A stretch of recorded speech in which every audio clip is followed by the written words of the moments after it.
Afternoon. Hey, good afternoon. How you doing? Yeah, good, thanks. How are you? Yeah, very good, thanks. Good, good. So I what? will just check. It looks like we are live on Facebook. If you are watching us, just drop a comment below Say hello uh, or give us a one. and say hello. But I can see that we are live, so good. Right, we've got an interesting topic to talk about today. A bit more structured than usual. We normally just jump on. We do. But we've got a few questions that I think have come up from recent calls, and we're seeing a bit of a common trend on Facebook groups and different local businesses and trades that we work with. So we thought we'd put together this online presence. Like how is it enabling or not enabling, or the silent killer, as I keep calling it. Yes. So just to give a bit of an overview, if it's your first time watching us, my name's Stephen Howe, and I'm joined with my co-founder Michael Forbesy, or Forbesy as he likes to be known. We run a business called Scaling Trade. We're a growth agency for local trade and local businesses. Um, Quite excited about today, and we're going to do more of these. Going to be talking about online presence, and that's things around your social media, website, and how that is working or not working for you. Yeah, it should be an exciting little show today. This question's coming up a lot. We've been advising people a lot about online presence, so we thought it'd be really useful to, push some content out to the rest of you so that you can learn from us real time and use this as your session. If you've got any questions, throw them in. We'll either answer them as we go or at the end, depending on how much of a flow we get into. But yeah, really looking forward to it. So let's crack on.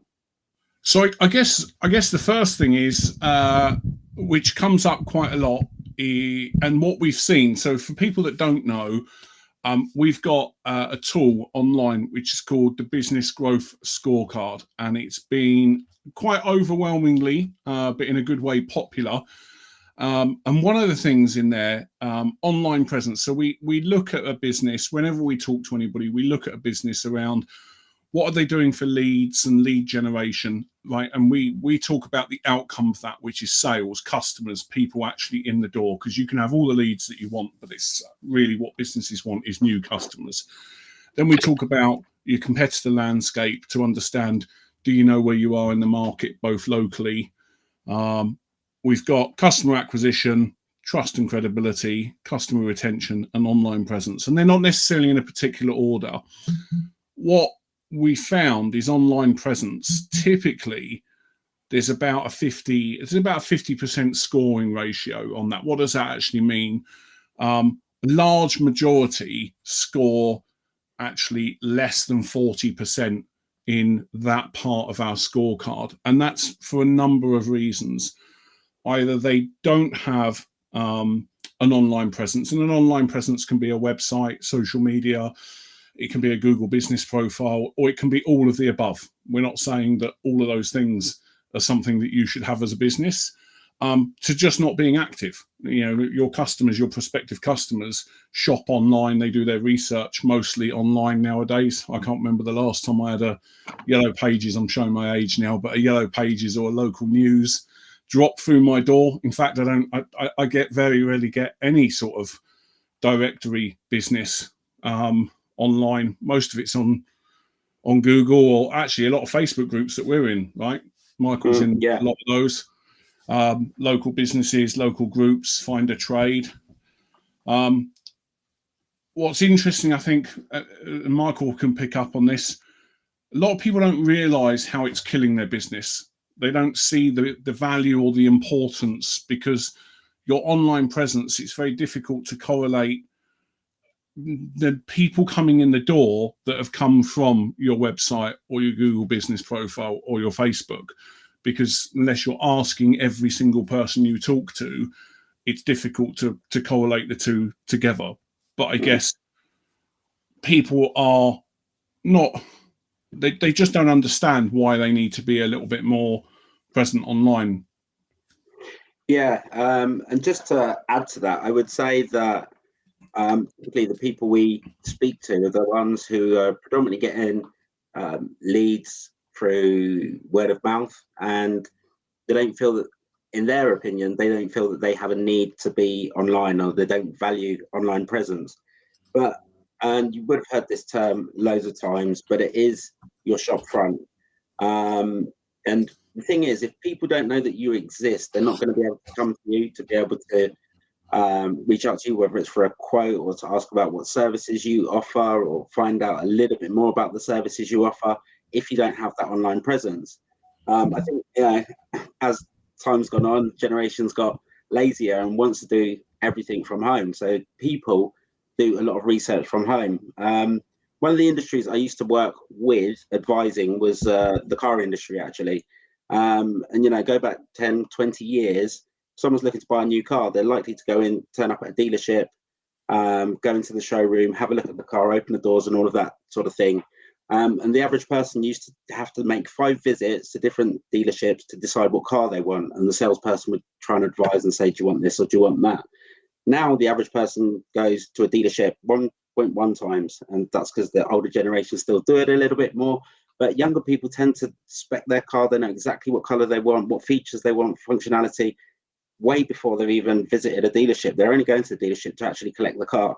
So it's really important that you have an online presence. And Steve, I want you to kind of go into a little bit more detail about why you think it's really important. And, then we get round to that question of why it's killing your business. Yeah. So a lot of people, there's a big misconception in that, and I'm going to just preface what is organic and what is paid customer acquisition, right? So paid customer acquisition is when you put leaflets through a door, you start paying someone to get on the phone and do cold calling, or you're doing Facebook or Google or Instagram, TikTok ads, something that you pay to acquire a customer. You proactively spend your money, and that's sometimes in an established business a marketing budget, and for others it's just money that they've got to spend on acquiring customers. There's a misconception that is the sole way forward, because there are 2 ways that a customer or prospective customer will find you. They will find you through your online advertising and the ad that you put up in front of them on the screen on a Friday night. But when they're actually searching for your service, dependent on where they are, they're either searching for your service, or they may have spoken to you and now they're looking to see if you're someone that they should do business with. So online presence, organically, the first thing I constantly hammer home about this, having a Google business profile, because a lot of businesses will have a website, but no one knows your website's there. No, Google doesn't give a shit because you've done no SEO. No one can find you, and so you've got a pretty portfolio. And actually met a guy last week, a really, really beautiful website actually, but no traffic, absolutely nothing, because he's got no Google profile. He's not paying to do anything on SEO, and so it's only as good as what you put behind it to get it found.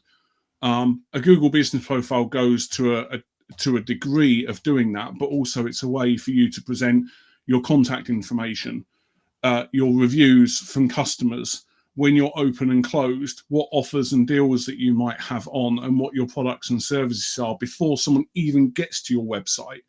They can see in a Google business profile it pop up in their search, and they can find out about you.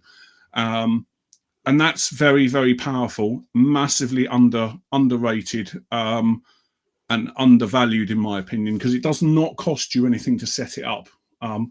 It takes time and expertise to optimize it. So we do that quite a bit for customers. But for you to not have in 2024 a Google business profile is not really a good excuse. Like, I don't know how to have one. Google makes it really easy to set one up.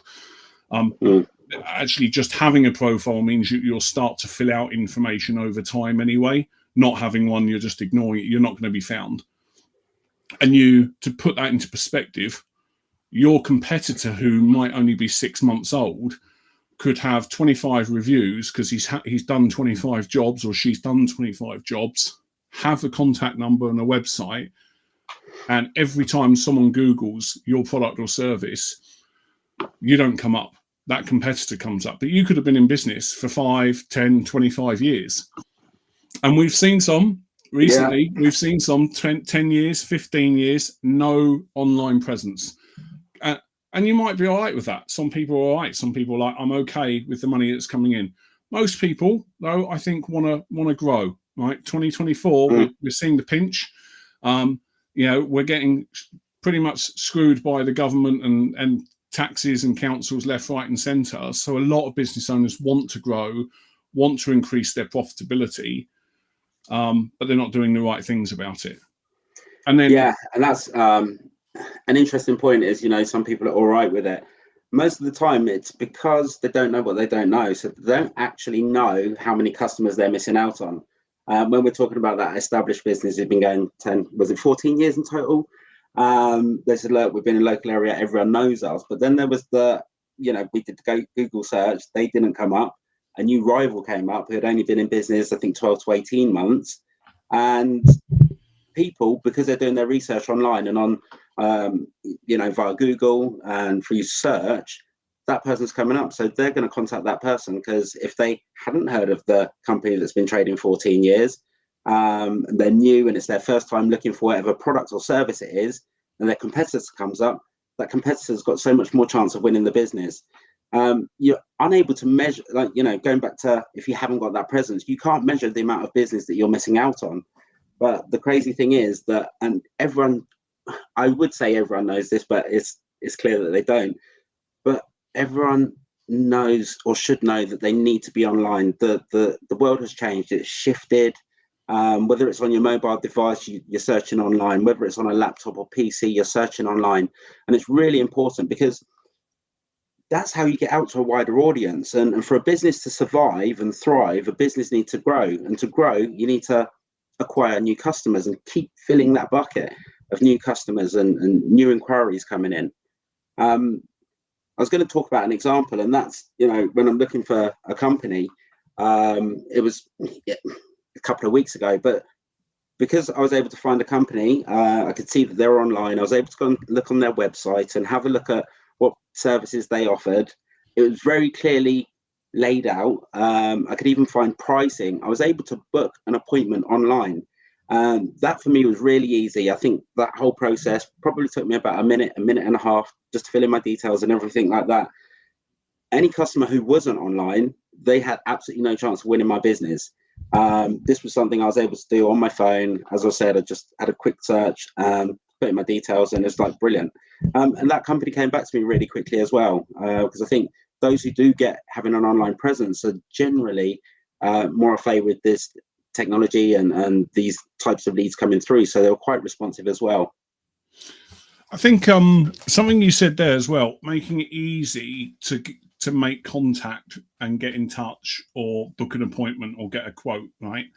One thing that I found, so you can so I've got my Google business profile, right? Great. I think life is great.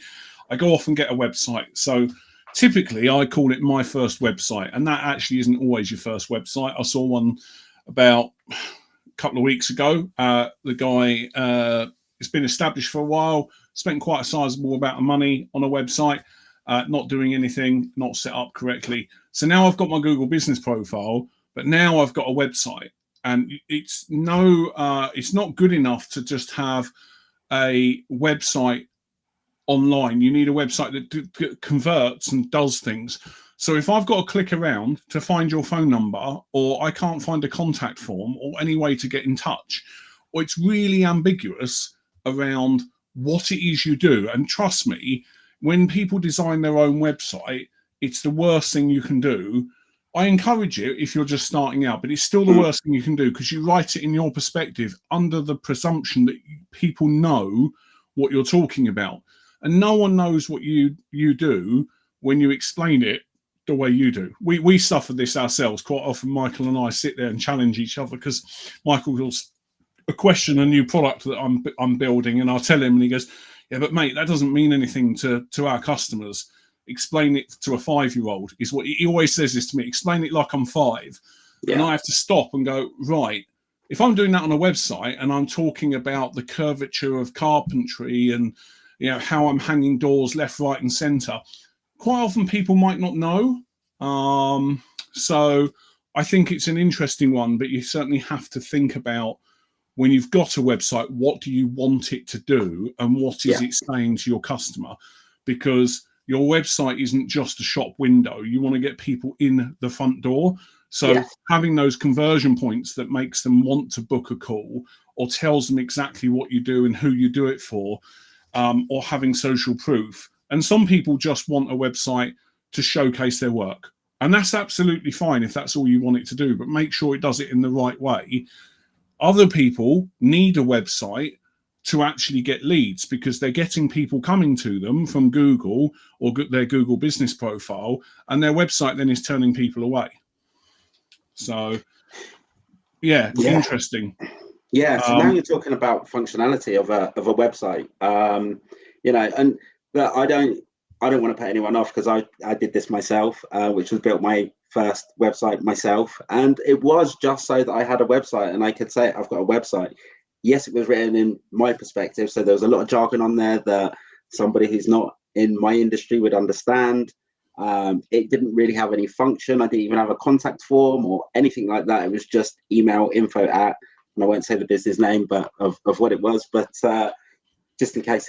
Anyway, so yeah, it's interesting how these things have developed and evolved. You know, now we're talking about the functionality of a website, but just taking it a step back, having that website and having that ease of use and the ease of being able to be found, it just widens you to a much wider audience. You're able to attract more customers and more leads, and they're the things that are key for your business in terms of longevity, and even in terms of selling more expensive products and services. I was talking to that carpenter a couple of weeks ago, and he kind of was more of a handyman and was doing a lot of those kind of jobs, but then he started doing those media walls and doing all the shelving around that, because he was able to take pictures and then translate that onto his website. He started attracting a much more wealthy type of customer who wanted that type of install, because they're looking and thinking, I've got my 75-inch TV that I need on my media wall, and I want the storage around, and I want the lighting and all that sort of stuff. So he was able to start doing more of that business, whereas he was known in his local area as being the handyman who'd come round, and he would happily put up a shelf, you know, that holds about 10 books, but that wasn't the work that was paying the most money. So he's had a massive transformation as a result of having a website, being able to showcase and actually be having end prospects being able to make inquiries onto that website. Yeah, we've got a couple of comments coming in actually, and I think a couple of them have got some good commentary points. So start with the first one. Gretchen sort of said, great point on the Google profile. We all check there because we do naturally. We Google, and some people don't recognise it's a Google profile. Why are we so intimidated? I think a lot of people are intimidated because it's tech. So I think the first thing I'd say is probably the 80-20 rule. 80% of our customer base, trade or local business, are not technology or marketing experts and don't want to be. And I can boil that down to one of our clients that is a bricks and mortar shop with an iMac in the front, quite happy to use the iMac and their point of sale system and do their Canva and social media, but does no interest or understanding or wanting to be a website developer or a graphic designer in terms of creating, you know, content. So I think there's two things. I think people are intimidated because, it's Google, it sounds like SEO, it sounds complex, and I'm not a marketing expert. But then there's also, I'm going to stop you. You've done it again. Got to remember the 5-year-old. You've said SEO. What does that mean? Search engine optimization, being Brilliant, found online. Good point. So I think that's that point. But then Dan says on the online presence. So quite often this is a really good combination when you're starting out, or if you're a small business, having a partner that can pick up some of that for you if they're capable. uploads content every day. Content is king. Like, Google loves the fact if you've got a website and it's static and you don't have a blog post, or you're not creating more content, it doesn't look good. It's the same with social media. The amount of times we find people just not even posting anything on social media. And the last post was 2017, and it was of a picture taken on a Kodak instant camera. And you just think, well, you're just not in business. What on earth are you doing? Pricing, make sure you've got pricing available. Contactable. Contactable is big, and getting back. We talk about that speed to lead, and Dan's right, like getting back ASAP. But don't overlook the fact that when you upload content to your website, you can put that content on your Google business profile. You can put that on Facebook, because it's the same content.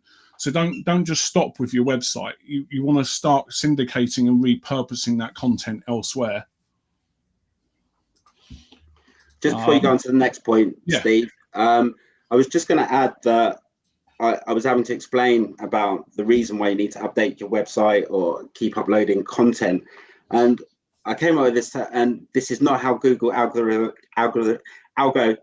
works, if I can say the word, or Facebook or anyone. But the way I looked at it, and the way I explained it to this girl, was that I said every time you upload something, that's giving you an extra point. These points are infinite. So yes, you did your website, and if it was 2 years ago and you've done nothing else since, you got to 10 points, and then it just stayed at 10 points. That company who built their website at the same time but kept adding content and refreshing it and had a blog post and were keeping their customers up to date with what they were doing, were adding points on every single week. And Google loves that. Google loves fresh content. Every social media site loves fresh content. And that's something that's really important as well. It goes back to, me talking about my first website. It was static. It didn't do anything. And looking back, I see the mistakes that I made. But, the reason we're here is to try and avoid you from making those mistakes and put you in the best position possible to be able to grow your business. Yeah. Gretchen raises a good point, and this probably could have a whole podcast on its own, right? Pricing, right? So she says, depending on the type of business, why do you think some do not provide pricing when they offer a specific niche service like gyms, salons, or even basic predetermined trade service? And I have a lot of opinions on this that I think all conflict. So I think people are worried about putting pricing, because the one thing is, it's a bit like in the UK, we have Checkatrade, right? Which I will openly talk to any person about my thoughts on Checkatrade and Bark until the cows come home, and why they're not good for your business.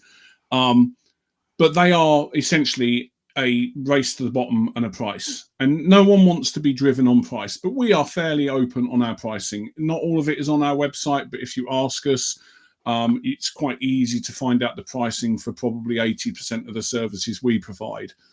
I think for non-predetermined trades, it's very difficult because you have time and materials. Gyms and salons I see in the UK, salons tend to have pricing fairly clear, but in the US it's slightly different. I also think the other problem is people are fearful that it's gonna essentially turn away a customer by putting pricing up. If you're offering a service, like a gym is a great example, like a boxing club. There's a boxing club near me. They're very clear and open on their pricing, and I went and had a session with them because it was cheap and cheerful, in my price budget, not in my exercise regime, but that's a different story. So I think they've been told for years and decades, right, by people, don't put your pricing up on, don't display your pricing. And actually, to a point, if you have your pricing on a PDF on your website, on social media, and somewhere else, you're going to struggle to update that pricing. And you can quite easily then get different pricing across different platforms. But there's no harm in it if you provide a particular service. We all know what mortgage advisors charge at a basic level. We all know what dog groomers charge at a basic level. It comes down to the individual. but don't make it hard to get a price. Estimating on a website is really, really powerful. If you provide carpentry, or you provide carpets, or you provide painting of walls, there is no reason why you can't put on your website how many square feet, how many rooms, how many walls, and give them an estimate, right? Or put that estimated price just behind an email address quite easily. We've got a few clients we do that with on their website. There's an estimator tool that we use with local trades, and that works quite well because it's a good lead magnet, because they're getting an instant price, but you can also then follow up. So yeah, but there's lots of different opinions on it. I don't know what you think, Michael. I'm just going to agree with you, because you did it again and mentioned Checkatrade and Bark and all of that sort of stuff, and the race to the bottom. But I mean, yeah, it varies. It depends on the service that you're offering. If you're offering something that's standardized, and it's the same, you can put pricing out there. If you're offering something that's more tailored, more custom and specific to your client, then it's a bit more difficult, and I understand that. But there should be no fear, and if again, this comes back to when you're saying about updating multiple platforms in your pricing. If you have a standardized process in place, you should make that quite effortless. It shouldn't be something that is a challenge. But if it is on PDF, which is a static type document, then that makes it harder. But yeah, it does vary. Steve, did you want to pick up Laura? Yeah, so I won't display it on the screen because it'll probably take up the entire screen, but it's Laura from Dan's Goodwood shop has put some comments in, and I'll pick apart a couple of those comments individually. So she's found setting up a Google business profile a bit of a pain in the backside. We'll talk about that in a second. Website, Google and socials, everything is linked. She's had lots of hours of training, i.e. the website, but still feels alien. So I'll cover that point. Has a blog, and then she talks about pricing and posts. So I'm going to break this down because I think it's very useful around online presence. So Google has changed the way it sets up its business profile. I can't remember. We are a Google business partner agency, and I can't remember if we do it, if it's better and quicker, because we've done a few for customers and it's been less painless. But they have introduced an authentication method, which is a bit of a struggle, which you have to kind of film where your business address is and have a proof of that actually that's you, because there's a lot of fake Google business profiles out there that can be set up without any real validation. So it can be a nightmare if you don't have an invoice or a letterhead or a branded van or something. But there are ways around that. But it sounds like you're going through it yourself. So I'm going to talk about website, Google, so go on. I was just going to say the last point from Laura, which I think is a good point, and we've had this conversation with some of our clients, is when people say, PM me to get a price. I think as an end customer, an end prospect, that can be quite frustrating, because then you think you're going to get in a back and forth dialogue, and you just want clarity. Sometimes you're not even ready to buy; you're just there scanning the market. So it's a case of you just want to get a ballpark figure. You don't necessarily want to get into that, because I had one with, I won't mention what that company offers. You'll remember the messages coming in, and it was just constant, like, do you want to buy this? Do you want to buy this? Do you want to buy this? Do you want to buy this? And I was like, no, I was genuinely just said that looks pretty cool. I didn't mean that I was in the market to buy. But yeah, then it was, it was very much a PM for a price. And there was these Facebook comments, and the person had, every time somebody had replied to the original post, that person followed up and was like, contact us, and then it was like, we offer this, and it's like, how much? PM for a price, and it just went on and on and on. Yeah, it's literally about 20 times on that post. We get that in the agency space, where we get pitched to and we see technology that we like, and quite often in the agency space there's a pricing model that pretty much what it will cost us is roughly the same. But when you're told to PM for a price, and and it ends up just being £97 a month, you just think, well, why couldn't you have just told me that? Like, why, or just say prices start from? Because we have that in our Navigator program.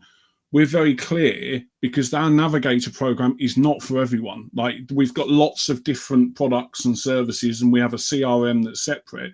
But we're very clear that our Navigator program starts at £197 a month, and we don't hide that behind closed doors.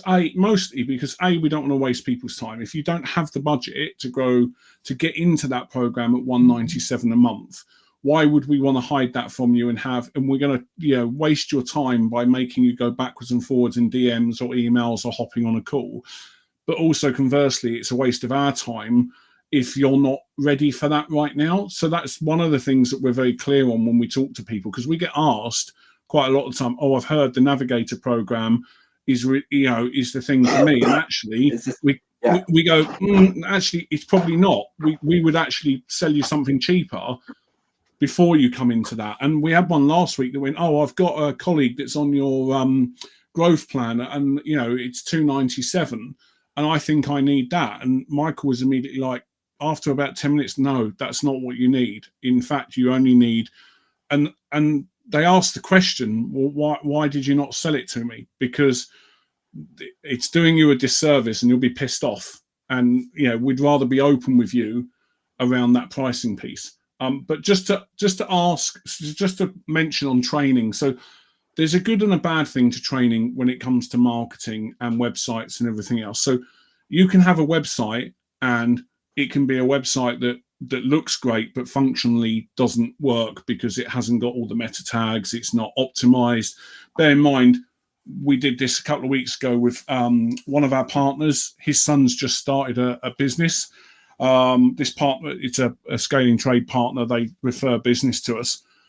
Done his own website, looks great, actually looks good, but the performance was terrible. And so I spent 30 minutes and just went, if you're going to do it yourself, here's a page of things you need to go and do and fix, because Google's now you've got a website, but Google's not ranking it because it's really slow and it's got a poor user experience. A bit like the website Michael showed me last week that plays music when you jump on a page, immediately it gets delisted. So what I would say is, invest your time in the things at your best energy. So content creation, we are a content and marketing agency, but we don't sell content really to customers. We generally tend to say, have a go at doing your own content. It's a good use of your time. Your business. But don't try and be all things. Like, when we don't do our own accounting, we have an accountant. We have an accountant that does it, because that's not the best use of our time. If you're sitting there and you're doing your marketing and your website and your blog and your social media and this and this and this, you can't be a master of it all. But certainly when you start up, what I would say is you need to know how it all works, so that when you do pay someone, right, to look after your website or to do your search engine optimization, your SEO, you know what you're asking them to do. Because a lot of people, certainly local business owners, will pay for a service and not know what they're getting. That's the polar opposite. So Laura's points there, very valid, because you're going to learn a load of stuff that when you do get to a point you should be paying someone to do something like a blog post or your social media, you know how to manage them and you know what to expect. Yeah, Steve, I was gonna say, you mentioned a couple of things there. Let's talk about online presence and the ability to the benefits in terms of being able to build customer relationships and things like that. And the other thing I wanted to ask was, what do you think about social media platforms? Because you've spoken a lot about websites and your Google profile. What do you think about the rest of social media? Don't do them all.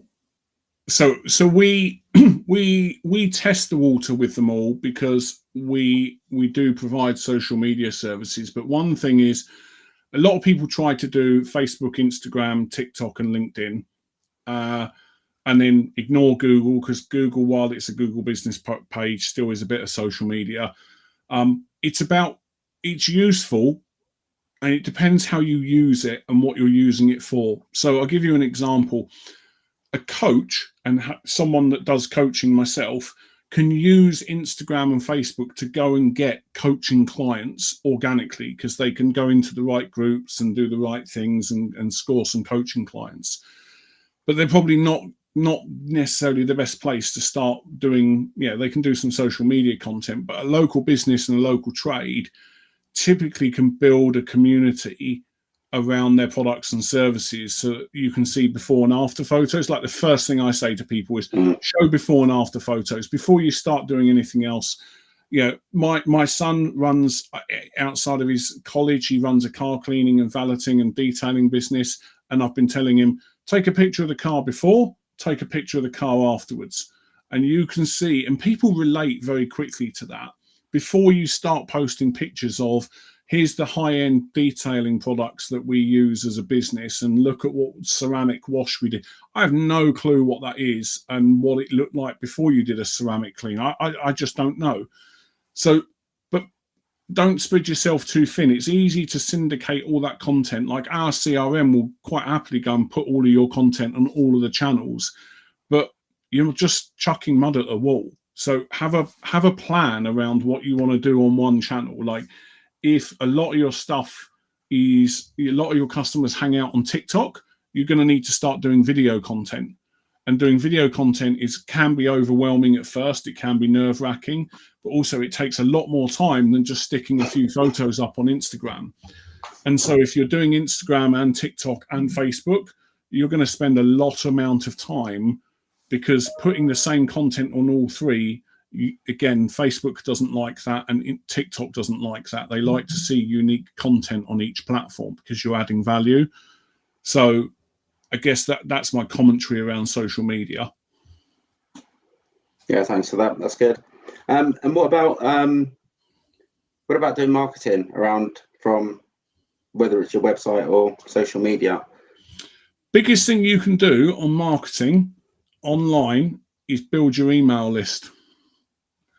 That's the biggest thing you can do, and so overlooked. Like, I think on our homepage we've got 3 points just on our homepage where you can sign up and give us your email details for a newsletter and offers. When you post on social media, your call to action should be sign up for our newsletter. Or one thing we've been trialing recently and with a client is WhatsApp newsletters, or WhatsApp notices with special offers. Once you've got people in, that is a black book of contacts you can go after and market to, because you own the contact until they tell you to go away and unsubscribe. So don't spam the crap out of them 15 times a day. I've actually seen it this week where one person has sent 3 WhatsApp messages and an email, to all of their clients in one day, and wondered why they had 30% of their mailing list unsubscribe. Yeah, what did you expect was going to happen?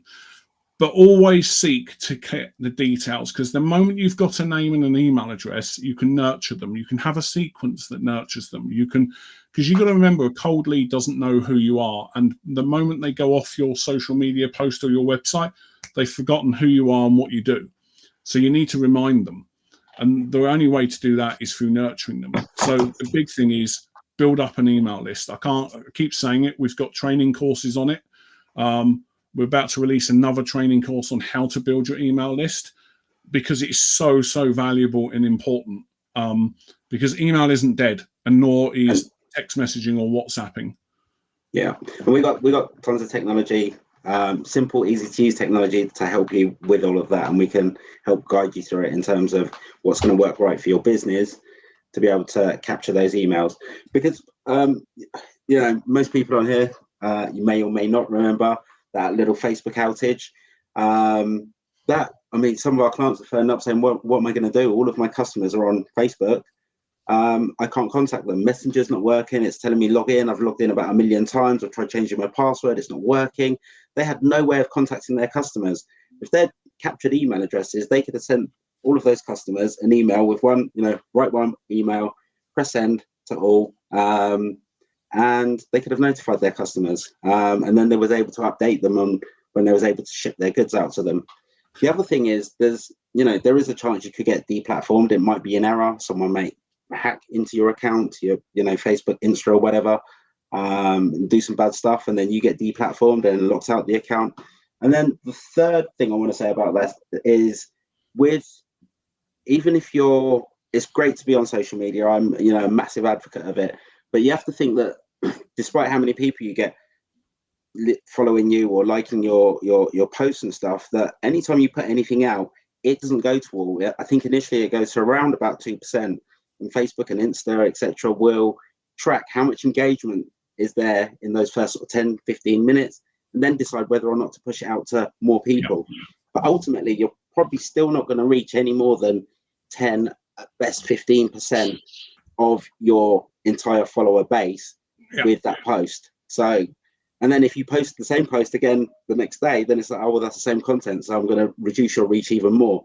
So that's why it's really crucial that if you put that Facebook post out and then you do have the ability to contact via email, then you can then fire that email out as well, saying, I put a post out on this, here's the offer for today or for this week. And you're going to ensure a higher rate of conversion as well. Yeah. We've got a couple of comment questions. So Emma, Stephanie, Dan, they've all got some questions. What I'm going to do, pause for a minute. If you've got a pen and paper, if not, you're going to want to listen to the replay. I'm going to give away 2 bits of valuable tips that we would give our clients. So here's two top tips, which I wouldn't normally go and do. So if you're on LinkedIn, so the first thing is, if you're on LinkedIn, I'm going to give you a top tip on how to get in front of people outside of posting. LinkedIn newsletters, right? Top tip, get you into inboxes of people that you don't have email addresses for. So I have an alter ego on LinkedIn because I work full time in cybersecurity. I keep the two very, very separate. On my LinkedIn newsletter, I know that 350 people out of my 3,000 odd, and I don't profess to that being a big number. I'm not being a big ego, but 350 people of the 3,000 followers get my LinkedIn newsletter into their inbox, and I don't have their email address. And the reason for that on LinkedIn is LinkedIn loves you writing newsletters more than it does you writing social posts and blog posts, because it's evergreen content. So, and then what they do is they will email the registered email address or saying you missed so-and-so's newsletter if they haven't read it. That's a top tip if you're in LinkedIn. I'm not telling you to go and start marketing on LinkedIn, but if you are on LinkedIn and you're not doing newsletters, try it. That's a good tip. What's tip number 2 then, Steve? Tip number 2, which we get asked all the time, how do I build my email list? Now, we have a course coming out which has got 13 ways to build your email list, but I'm going to give you one top tip, and that is offer a ridiculous reason for them not to, or a ridiculous reason why they shouldn't sign up. We give away on our email list on a monthly basis. We've started giving away a prize that helps you grow your business, and we did it last month. We gave away an hour's consultancy and coaching session that has a monetary value to it that we don't normally sell that on its own. And that person wasn't a client, they weren't a customer, but we helped them actually, and we ended up helping them with their business plan. They've been in business 18 months and they needed a growth plan. So we spent 60 minutes going through, and they were on our email list. If you offer something that isn't some real shitty £10 gift, and because I hate that, like get a free bar of soap for signing up. I'm sorry. Don't offer, unless you're a soap maker. No, what I was going to say, yeah. If you're a soap maker, I apologise, because you want to get, people want your soap, but don't give away a £10 product. A good example. And this is to segue into what Emma's just said around pricing. Your time is worth your money, but a way that Emma could build her email list is she could give away an hour's worth of virtual assistant a month to her newsletter list, right? So all that she's giving up is an hour's worth of her time, but it has a monetary value to it because she's already said how much she charges in the chat per hour. So that's a good way. It could be that you get a free, if you're a wood shop, you get a free wooden logo or collector's piece. I don't know, but you need something valuable to entice them in to the newsletter. or Yeah, I it's a think special offer. I Another think one, that we've got a client that does a very special offer only on the newsletter list. They give a discount code away and they do not publish it anywhere else. I was just about to say about the discount code. Yeah. That works really well for them, because it isn't timed either. So that person, whether they're going to spend £10, not that they can spend £10 with that particular client, but whether they spend £10 or £1,000, they still got that standard discount as a result of being on that newsletter. So I think that was really cool. So I'm just conscious of time. I want to get through the remaining comments. So Emma says, I've put my pricing out there because the first potential client was really interested and keen until I sent through my proposal with an hourly rate. I charge the rate, which is a UK average for virtual assistants, which is, and I'm going to say it, Emma, because you've put it in the public chat, £30 an hour. Potential client ghosted me, 2 follow-up messages left unread and no feedback. I can only assume they didn't like the price. So I've posted pricing to save my time being wasted again. I've got a question, Emma. While Steve's answering, can you answer this question? How long did you leave it until you chased? And how did you go about doing that? Steve, over to you. Yeah, Emma, if you could answer Michael's question in the chat, that would be really useful. Virtual assistants is we actually have a couple of virtual assistants as clients, and it's a difficult one because when people use the term VA, they think of offshore, Manila, Philippines, India, very, very low price VAs. In fact, they're actually not. Like a social media VA from the Philippines is still £20-25 an hour. So it's not actually not that much cheaper. I think there's a couple of points to this. One is, did you articulate the value of your service and the value of being a UK-based virtual assistant, assuming you are a UK-based virtual assistant or European? How well did you articulate that? And you sent a proposal. Was it really clear of the outcomes that you would deliver? Because you would know for £30 an hour what that person wants. Your proposal should mostly talk about the things that are going to be solved, not the fact that you're going to do A, B, C, D, E, and F, because they've already asked you to quote for that. Like, the outcomes are going to be, we're going to do this on time, we're going to get you X, and we're going to get you Y. And I don't know, Emma, if you'd had a conversation before with that prospect. You probably need to just qualify people a lot sooner. So our VAs use our CRM, for example, because they have a pipeline of, typically VAs will have a pipeline of a ton of different prospects that they're getting on calls with, and they'll qualify them based upon the calls. So one of the VAs that uses the system, she will actually just qualify up front what they're looking for, the amount of commitment in terms of hours the client thinks they need, and she will then just work out if they've got the budget. If it doesn't feel like they haven't got the budget, she actually just disqualifies that. So that's just, and I don't know how experienced you are at qualifying whether or not someone can afford £30 an hour. If £30 an hour, if someone's looking just for you to do social media posting, that might be a bit punchy in terms of pricing. But if someone's looking for you to do PA work, respond to emails, organize calendars, that's a very good value for money, compared to the market rate. So Stephanie's asked.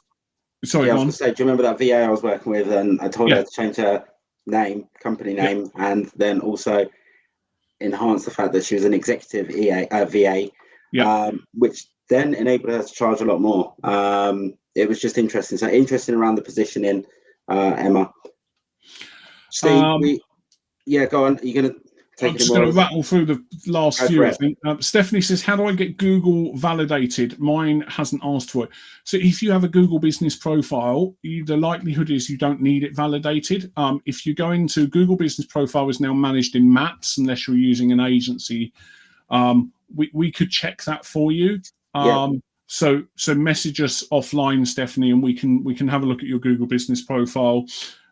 You can also allocate it to an agency. It doesn't cost you anything, and then we can also check behind the scenes. But if it's not asked for it, you probably already validated. And if you've done it before the new stuff that's come in. Gretchen said, great point on doing enough to know how to buy a service. Yeah. Dan's I work full time.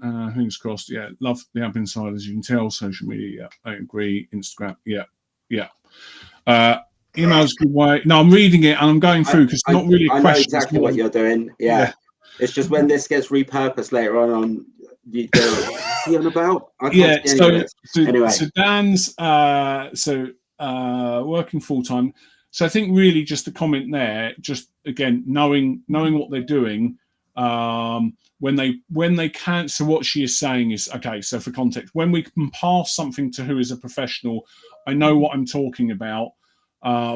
Yeah, exactly. Just reiterates Gretchen's point of knowing enough that you're proactively able to manage it. Lots of comments on the tips that I just gave away, so thank you. Hope that works well. And I think so Emma said he will review the proposal this evening. I left it with him until a couple of days later, but tried. So the only thing I would say there, Emma, is there's a good tactic if you follow up.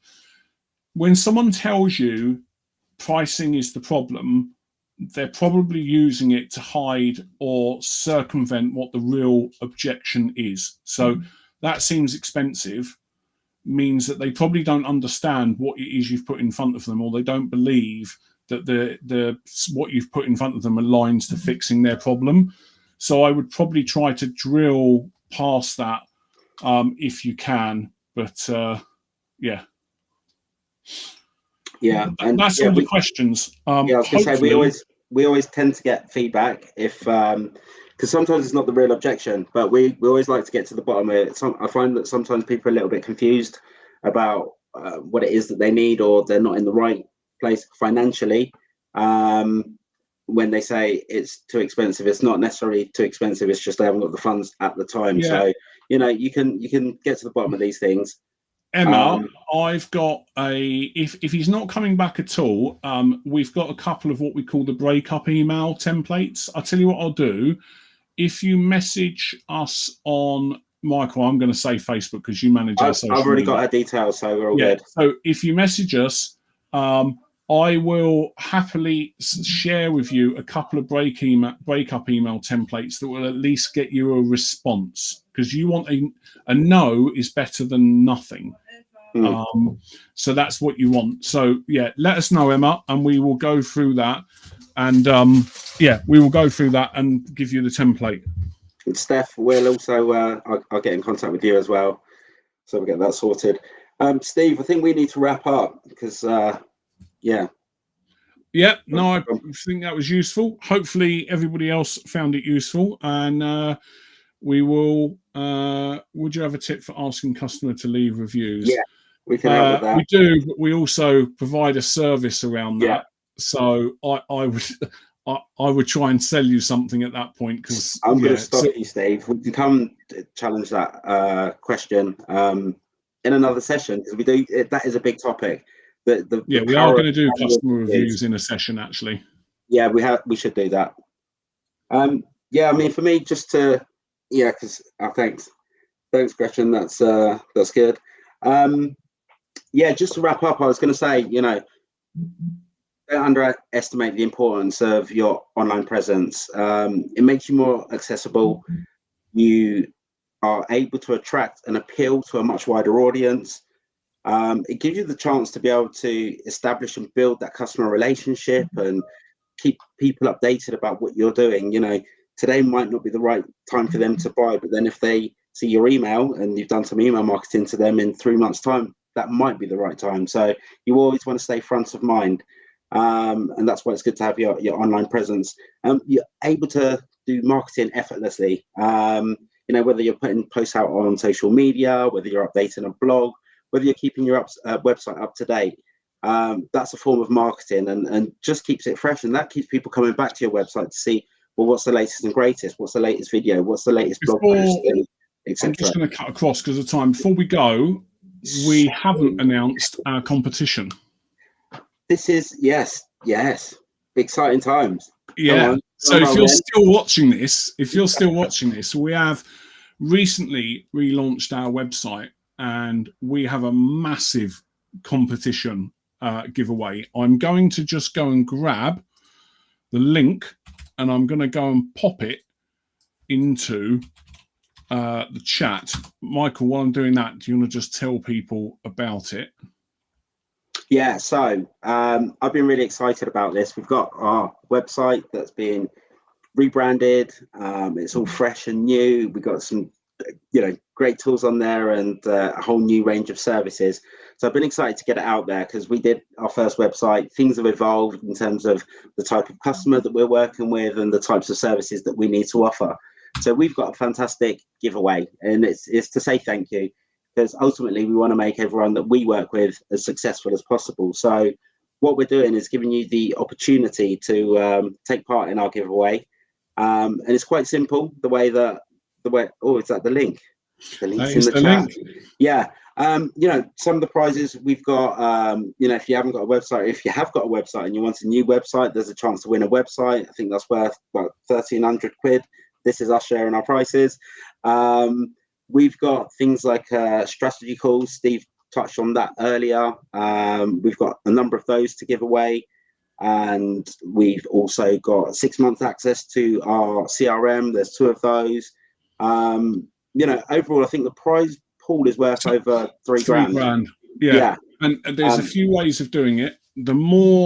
So there's a few actions to take. So our grand prize, which is the website, is based upon a leaderboard. So the more you do, the more you refer, the more you like and share. When you enter the competition, it's going to show you the things you can do. The higher up the leaderboard you're going to go.